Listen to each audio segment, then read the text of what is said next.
ملاحظہ کیجیے زنبیل نامہ کی 89ویں قسط، علی امام نقوی کی تحریر، ڈونگر واڈی کے گرد۔ اس انہونی پہ دونوں ہی ششدر رہ گئے تھے۔ غیر ارادی طور پر انہوں نے اسٹریچر زمین پہ رکھا، حیرت سے لاش کو دیکھا، پھر ایک دوسرے کو، آنکھوں ہی آنکھوں میں ایک دوسرے سے بہت سے سوالات کیے۔ کافی دیر تک ان کی آنکھوں کے ڈیلے گھومتے رہے، اور جب وہ تھمے تو لا علمی کے طور پر دونوں کے کندھے اچکے۔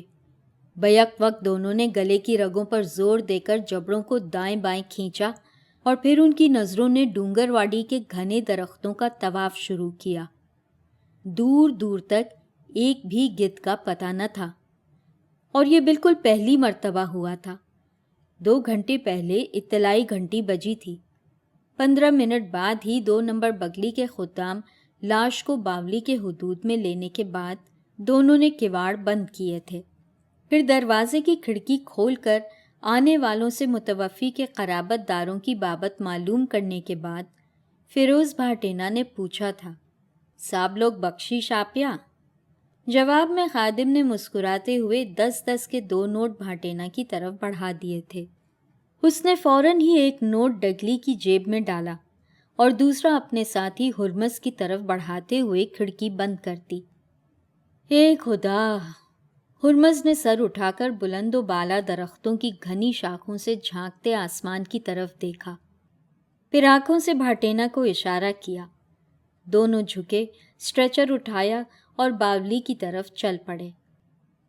فیروز، چلتے چلتے ہرمز نے اپنے ساتھی کو مخاطب کیا، ہاں بول۔ اپن کب تلک یہ کام کریں گا؟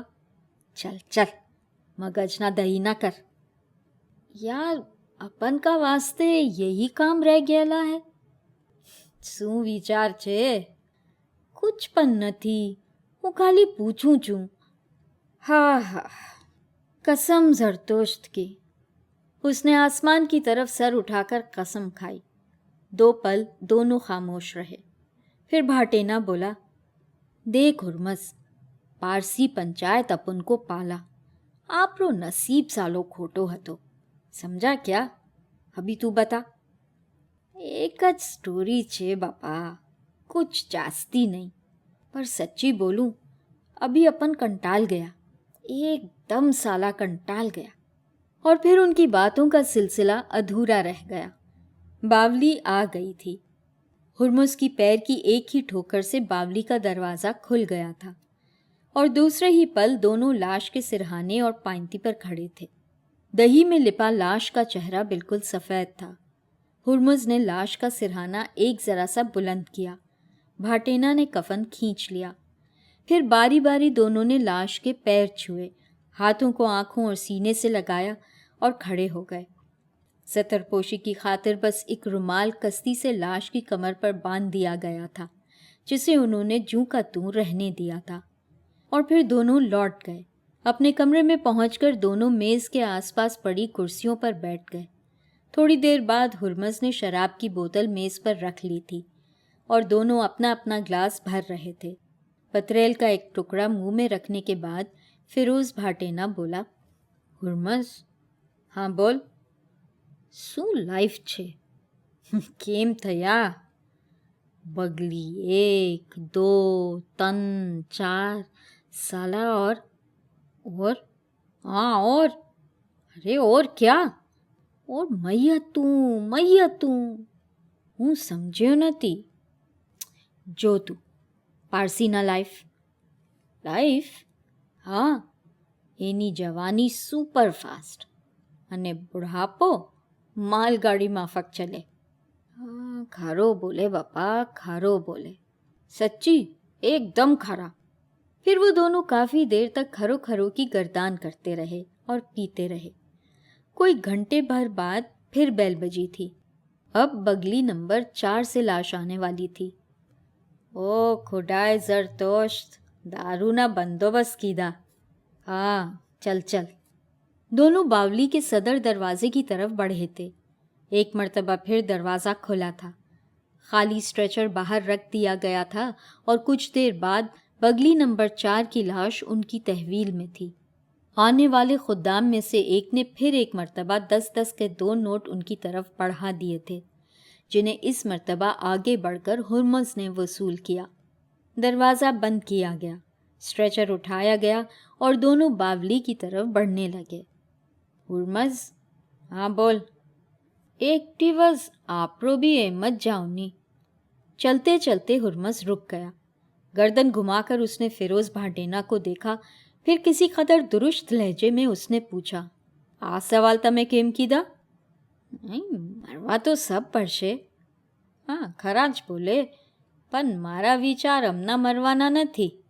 વિચાર શું કહે બાપા? ચૂપ કર સાલા, હમ લોગ એટલા લાઈફમાં જોયા શું? લાશ લાશ લાશ અને પક્ષી।